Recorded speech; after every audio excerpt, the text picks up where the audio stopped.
stage mentionné de 3 mois allant du 28 novembre au 28 février 2021. Ceci dans le but de confronter l'étudiant avec les réalités du monde du travail.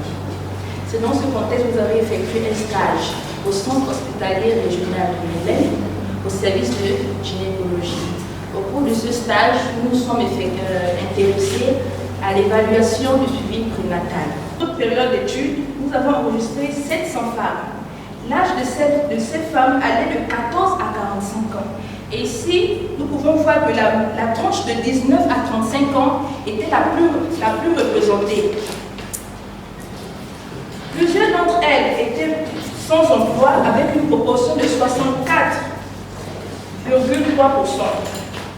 Leur gesticité allait de 1 à 12 et celles ayant eu plus de 7 gestes étaient la plus nombreuse, à 64,3%. 57,1% de ces femmes avaient plus de 7 parités. Leur nombre d'enfants vivants allait de 1 à 10 et celles ayant eu plus de 6 étaient les plus nombreuses à 60,7%. Ici, nous pouvons voir que 17,9% de ces femmes ont déclaré leur grossesse à partir de 12 semaines d'aménorrhée et que 57,1% l'ont fait à plus de 25 semaines d'aménorrhée. Ici, 97,7% de ces femmes avaient fait au plus 4 CPN. Après ces commentaires, nous avons amené à faire quelques suggestions. Aux autorités sanitaires, ils doivent organiser des séminaires de formation pour le personnel soignant, sages-femmes, infirmières, accoucheurs, en matière d'information, de communication et d'éducation de la population. Ils doivent organiser des campagnes de sensibilisation auprès de la population sur l'importance du suivi prénatal. Au personnel soignant, ils doivent instaurer une collaboration franche entre le personnel et les femmes enceintes afin de créer un cadre favorable à la communication. Ils doivent mettre en place des séances d'éducation et d'information, une pièce de classe des mères, hebdomadaire ou mensuelle, sur l'importance du suivi de la grossesse. Donner la vie est un acte universel, survenant chaque instant dans le monde entier. À la naissance, le nouveau-né a besoin des soins spécifiques, notamment au niveau du cordon ombilical.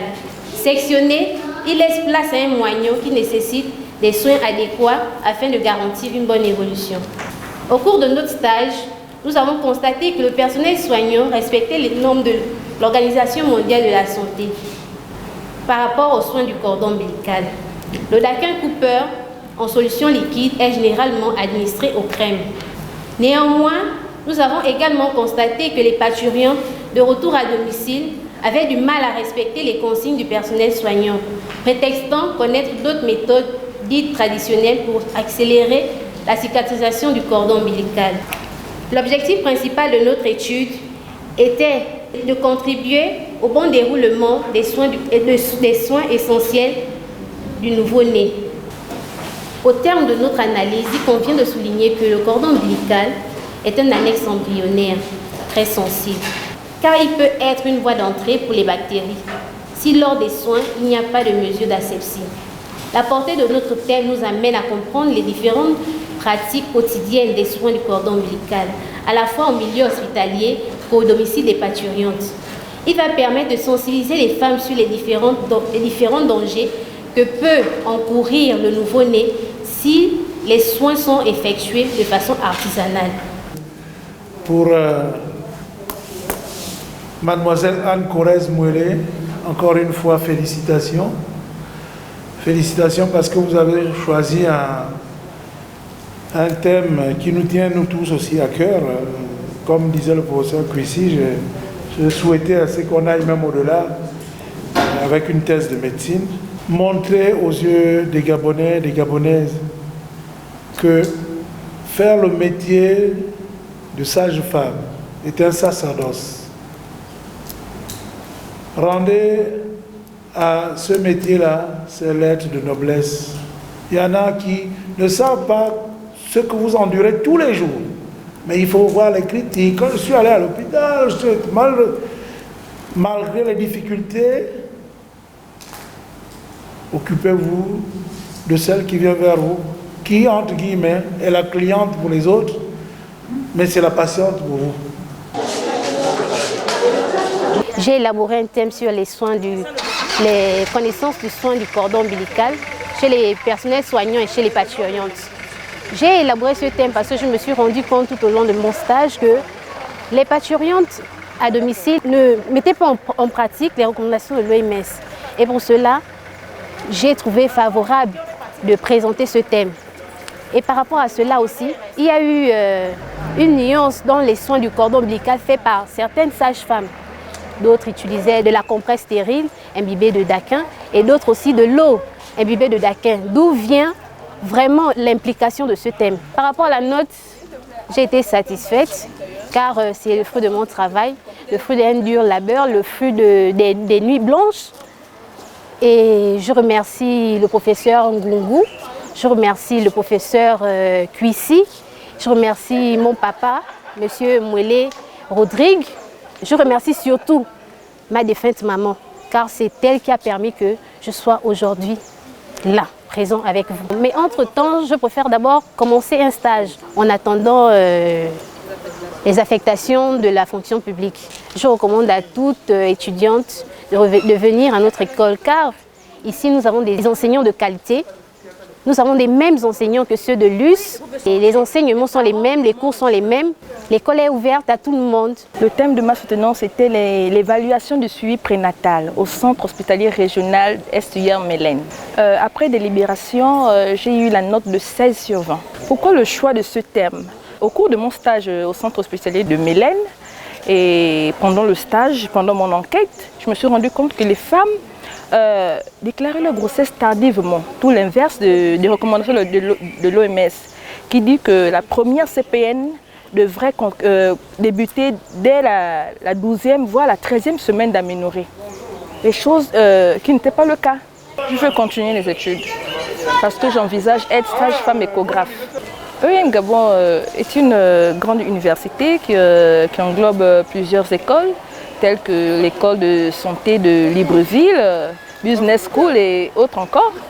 C'est des travaux qui ont été réalisés dans des structures publiques et qui ont été co-dirigés par des professeurs et des médecins gabonais. Donc nous sommes satisfaits des différents travaux qui ont été présentés et ce qui montre que cette école de santé de Libreville peut viser l'excellence dans les différentes sections, notamment celles qui portent dans le personnel paramédical et donc médical, notamment les sages-femmes. C'est des thèmes qui portent sur des problèmes majeurs de santé publique dans notre pays. Vous avez vu par exemple le dernier thème qui parlait de l'évaluation des connaissances, notamment sur les soins du cordon ombilical à domicile par les parturientes et par rapport au personnel de santé, les sages-femmes, que c'est un problème de santé publique et qui nous amène au travers des recommandations qui ont été émises ici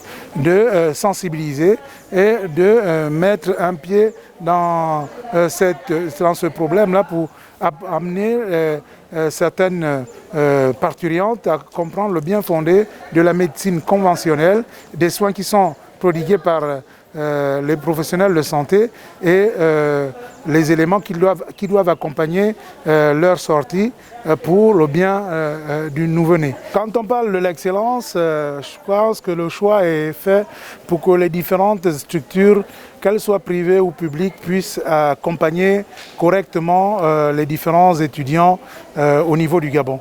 Pour ce qui est du cadre de cette école, il vise l'excellence. Et qui dit viser l'excellence, on a vu au travers de des travaux présentés et surtout les notes attribuées par les membres du jury que c'est du personnel qui est maintenant sur le marché du travail et à la portée des différents ministères qui peuvent les employer, notamment le ministère de la Santé et le ministère de la Fonction publique.